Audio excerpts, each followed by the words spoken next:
Жүрек аурулары жүрек пен қан тамырлар жүйесінің бұзылыстарына байланысты аурулар тобы. Олар өмірге қауіпті болуы мүмкін. Сондықтан ерте анықтау мен алдын алу өте маңызды.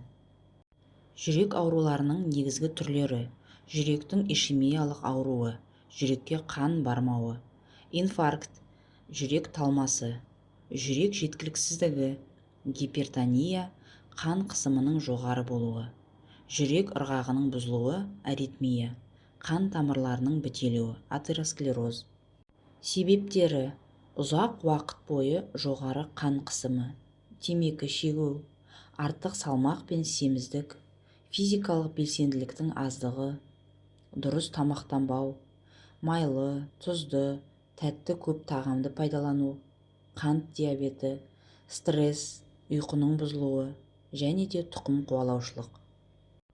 Алдын алу жолдары: тұрақты медициналық тексеруден өту, қан қысымын, холестерин мен қант деңгейін бақылау, дұрыс тамақтану, көкөніс, жеміс, тұзды майлыны азайту, темекі мен алкогольден бас тарту, күнделікті қозғалыс, серуен, жаттығу, стрессті басқару, жеткілікті ұйқы, салмақты қалыпты ұстау.